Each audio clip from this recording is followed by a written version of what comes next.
सर्ववेदांत सिद्धांत गोचरम तम गोचरम महेशम सच्चिदानंदम सद्गुरुं प्रणतोस्म्यहम्। नमो देव्यै महादेव्यै शिवायै सततं नमः। नमः प्रकृत्यै भद्रायै नियताः प्रणतास्मताम्। नमस्कार, मेरे YouTube channel doctor Gopal Krishna Joshi में आपका हार्दिक अभिनंदन और स्वागत है। मैं वैसे यूट्यूबर तो नहीं हूँ, लेकिन एक प्रयास करता हूँ कि अपने अपने स्तर से सभी को संस्कृति के प्रचार के लिए कार्य करना चाहिए। और इसी प्रसंग में मैं भी कभी कभी YouTube के माध्यम से अपना विचार आप लोगों के बीच में रखना चाहता हूँ। मेरे वैसे बहुत फॉलोवर नहीं है, और फिर भी प्रयास रहता है कि आप लोगों के बीच में कुछ न कुछ चर्चा पर चर्चा हो। अभी आश्विन कृष्ण पक्ष, जो पितृपक्ष, पितृ पूजन का पक्ष समाप्त होने के बाद शारदीय नवरात्र आरंभ होने वाली है। और बड़ी उत्तम हमारी भारतीय संस्कृति है, बड़ी चिंतनपूर्ण हमारी संस्कृति है, और सबसे श्रेष्ठ संस्कृति विश्व की इसको माना गया है। इसके पीछे कारण ही यही है कि हम उस अलौकिक सत्ता को भी मानते हैं, सगुण साकार रूप में पूजा करते हुए ईश्वर को हम निराकार रूप में भी मानते हैं। और हम प्रत्यक्ष देवताओं की पूजा करते हैं। माता पिता विश्व देव, अपने पूर्वजों को हम पहले तृप्त करते हैं, और फिर शारदीय नवरात्र में आदिशक्ति का हम पूजन करते हैं। शरद ऋतु का एक कालखंड होता है, जब कन्या में सूर्य भगवान का प्रवेश होता है तो शरद काल आ जाता है। और शरद काल में जो हमारे आश्विन शुक्ल पक्षी है, इसको शक्ति पूजन के लिए विशेष माना जाता है। प्रथमा शैलपुत्री से लेकर के नवमा सिद्धिदात्री तक माँ जगदम्बा के 9 रूपों का विधिवत भक्तजनों के द्वारा पूजन किया जाता है। और जो दशमी की तिथि है, जिसे हम विजयादशमी कहते हैं, उस दिन भगवान श्री राम की रावण के ऊपर में विजय भी होती है, और इसलिए विजया देवी का हम उस दिन पूजन करते हैं। विजय राम को प्राप्त होती है, लेकिन हम विजया देवी का पूजन करते हैं। तो प्रकृति और पुरुष के पूजन का और समन्वय का इतना सुंदर उदाहरण अन्यत्र कहीं नहीं मिलता है। तो जहाँ तक नवरात्र का विषय है, ये शुक्ल पक्ष में होती हैं। और नवरात्र शब्द एक केवल सामान्य संख्या का सूचक शब्द नहीं है। हम नवरात्र कहते किसको है? नव शक्ति समायुक्ताम नवरात्रम तदुच्यते। ऐसा कालखंड जिसमें 9 प्रकार की शक्तियां समन्वित रहती हैं, हम उसको देवी शक्ति के रूप में जानते हैं। प्रथमम शैलपुत्री कहें या नवम सिद्धिदात्री, 9 प्रकार की शक्तियों का उसमें वर्णन किया गया है। क्योंकि 9 का अंक अपने आप में पूर्ण अंक है। और ये जो बाह्य ब्रह्मांड में है, वही हमारे पिंड में भी है। जो यत पिंडे तद ब्रह्मांड, वही ब्रह्मांड में भी है। ब्रह्मांड में भी 9 खंड हैं, और जो हमारा शरीर है वो भी 9 छिद्र समन्वित है। अत्यंत मलिनः काय 9 छिद्र समन्वितः स्रवत्येव दिवारात्रो प्रातः स्नानं विशोधेत, ऐसा भी वर्णन आता है। तो इसलिए 9 प्रकार के जो छिद्र हमारे शरीर में हैं, उनसे 9 प्रकार के दोष, 9 प्रकार के पाप हमसे जाने अनजाने में हो ही जाते हैं। इसलिए उन 9 प्रकार के पापों को दूर करने के लिए नवरात्र का विधान किया जाता है। और हमारी जो ज्योतिषी मान्यताएं हैं, तिथि के घटने और बढ़ने की भी बातें हमारे वहां आती हैं। तो इसमें कभी कोई तिथि बढ़ भी जाती है और कोई घट भी जाती है। तो इसलिए नवरात्र शब्द में तिथि के घटने और तिथि के बढ़ने से नवरात्र में किसी प्रकार का दोष नहीं आता है। तिथि बढ़ भी जावे तब भी वो नवरात्र है, और तिथि घट भी जावे तब भी हम उसे नवरात्रि कहते हैं। तिथिरि विद्धौ तिथिस्त्रं से नवरात्रम अपार्थकम। तो इस प्रकार से ये शारदीय नवरात्र का जो कालखंड है, भारतीय संस्कृति में इसका बड़ा उदात्तपूर्ण महत्व बताया गया है। और इस कालखंड में भारतीय जनता माँ जगदम्बा का 9 रूपों में पूजन करती है। 9 दिन तक दुर्गा पूजन करती है। प्रत्येक दिन एक एक कन्या का भी पूजन करती हैं, इसलिए कन्या पूजन का भी विशेष विधि इसमें बताई गई है। और नवरात्र के विषय में तो कहा भी गया है, शृणु राजन प्रवक्ष्यामि नवरात्र व्रतम शुभम शरत्काले विशेषेण कर्तव्यम विधिपूर्वकम। विधिपूर्वक जो है नवरात्र की पूजा करनी चाहिए, दुर्गा जी की पूजा करनी चाहिए और प्रथम दिवस में घट स्थापन करना चाहिए। और हमारे पर्वतीय क्षेत्र में तो बड़ा सुंदर उपक्रम नवरात्र में होता है। केवल घरों में ही नहीं, जो हमारे देवी मंदिर हैं या जो हमारे स्थानीय देवताओं के मंदिर है, उनमें भी हरेला डाला जाता है।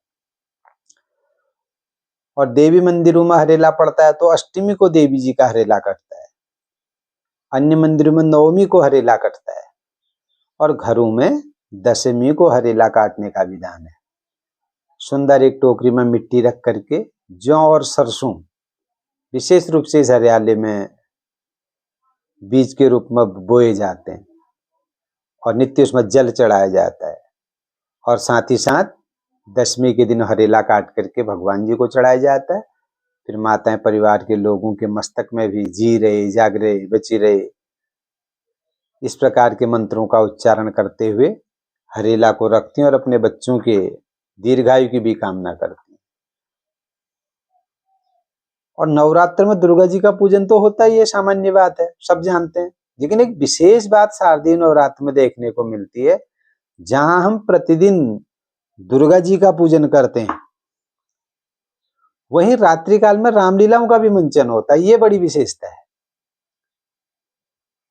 और शक्ति और पुरुष की पूजा साथ साथ चल रही होती है, लेकिन इसके पीछे बहुत बड़ा कारण है। और आज हम पर्व सब मना रहे हैं, व्हाट्सएप फेसबुक में ही हम बधाइयां भी दे देते हैं, पर्व भी मना रहे हैं, लेकिन वास्तविक तत्व की जानकारी आम जनमानस को नहीं है। तो इसलिए हम प्रयास रखते हैं अपने YouTube या अपने इन वीडियोज के माध्यम से कि जितना अपने को संक्षिप्त ज्ञान है उसका प्रचार किया जाए, अन्य कोई उद्देश्य नहीं है, ताकि जिन लोगों को पता नहीं वो भी उससे लाभान्वित हो सके। तो प्रश्न यही है कि दुर्गा पूजा भी और साथ ही साथ रामलीला का मंचन, ये सब क्या कारण है? तो इसमें बहुत बड़ा मार्मिक और बड़ा सुंदर एक आख्यान आता है। और वो आख्यान वैसे सबको पता होता है, भगवान श्री राम सीता की खोज में निकले हुए हैं और सीता जी मिली नहीं। भगवान जंगल के पशु पक्षियों से भी पूछ रहे हैं, हे खग मृग हे मधुकर श्रेणी, तुम देखी सीता मृगनयनी। बड़े व्याकुल आकुल और परियाकुल हो गए और पूछ रहे हैं वन्य पशुओं पक्षियों से कि आपने सीता जी को देखा। बड़े व्याकुल थे। और जब जब विपदा आती है तो संत लोग उसको दूर भी कर देते हैं। अचानक नारद जी का आगमन हुआ, श्री राम की स्थिति को देखा और स्वयं सीता की खोज किस प्रकार हो सकती है वो विधि नारद जी ने बताई भगवान श्री राम को। और कहा, हे श्री राम, यदि आप शक्ति स्वरूप सीता जी को प्राप्त करना चाहते हैं तो आपको शक्ति की उपासना करनी होगी। व्रतम कुरुष्व श्रद्धावान आश्विने मासी संप्रतम नवरात्रोपवासम च भगवत्या प्रपूजनम। देवी भागवत में ऐसा वर्णन आता है कि हे श्री राम, आप जो है जगदम्बा जी का पूजन करें।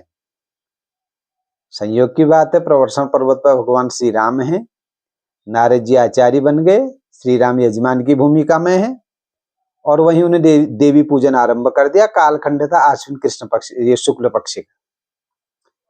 संप्राप्य तद्व्रतम चक्रे प्रयाणम दशमी दिने विजया पूजनम कृत्वा दत्वा दानान्यनेकशः।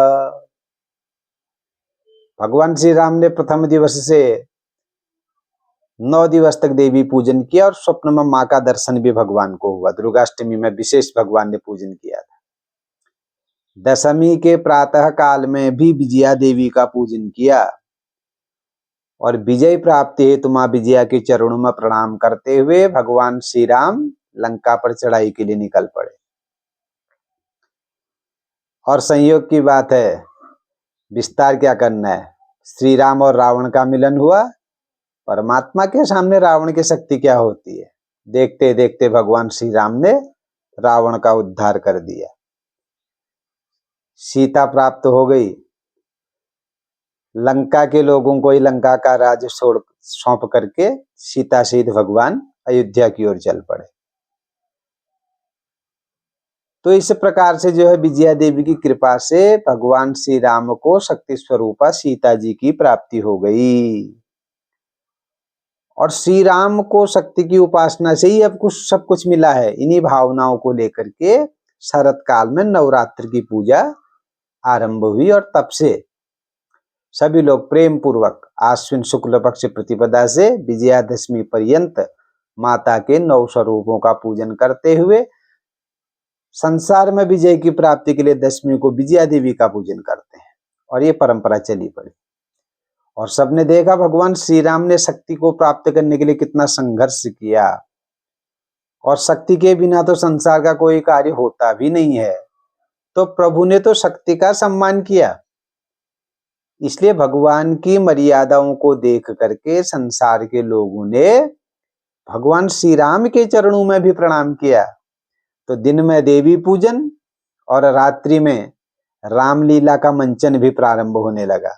और हमारे पूर्वांचल क्षेत्र में तो रामलीला का एक अपना बहुत बड़ा ही महत्व है और बड़े प्रेम के साथ लोग रामलीला देखते हैं। एक तरफ रामलीला होती है, दूसरी तरफ दुर्गा पूजा का पंडाल सजा हुआ होता है। तो इस प्रकार से प्रकृति और पुरुष की एकता और उसके समन्वय का ये पर्व है। और शरत काल वैसे भी स्वास्थ्य के लिए बड़ा अच्छा कालखंड माना जाता है। और हम कृषि प्रधान देश के रहने वाले, थोड़ी खेती पाती का भी काम कम हो जाता है, विश्राम का अवसर लोगों को मिलता है। तो इसलिए रात्रि काल में बैठ करके रामलीला का भी लोग दर्शन करते हैं। और इतनी बड़ी हमारी संस्कृति है, कन्याओं का विशेष प्रकार का पूजन किया जाता है और भूमि का पूजन किया जाता है। सीता क्या है, वो भूमि से उत्पन्न है। माता भूमि पुत्रो हम पृथिव्या, ये हमारी संस्कृति के संवाहक सूत्र हैं। तो इसलिए नवरात्र में प्रेम पूर्वक हम सब लोग माँ दुर्गा जी का पूजन करते हैं और रामलीला मंचन का आनंद लेते हैं। तो इस बार भी 22 सितंबर से नवरात्र आरंभ हो रही हैं और 30 सितंबर को अष्टमी का पर्व है, 1 अक्टूबर को नवमी का पर्व है और 2 अक्टूबर को विजयादशमी का पावन पर्व है। आप सभी को इस पावन कालखंड में मैं बहुत बहुत शुभकामनाएं देता हूं। सब लोग प्रेम से माँ का पूजन करें, रामलीला का मंचन भी करें, दर्शन भी करें। और आजकल रामलीला में पात्रों का मिलना बड़ा मुश्किल हो रहा है, तो अपने अपने पालियों को रामलीला से भी जोड़ें ताकि हम एक इस समृद्ध संस्कृति का भी प्रचार करने में अपनी भूमिका का निर्वहन कर सकें। हम खाली यूट्यूब में बोलते हैं या फेसबुक में हमने पोस्ट कर दिया, इतने से ही नहीं, मुझे भी और आप सबको मिलजुल करके हृदय से अपने संस्कृति को स्वीकार करना होगा, तभी हमारे इन पर्वों का विशेष महत्व रहता है। पुनः आप सभी का हार्दिक अभिनंदन और स्वागत करता हूं और माँ जगदम्बा की कृपा आप सब पर बनी रहे। नमस्कार।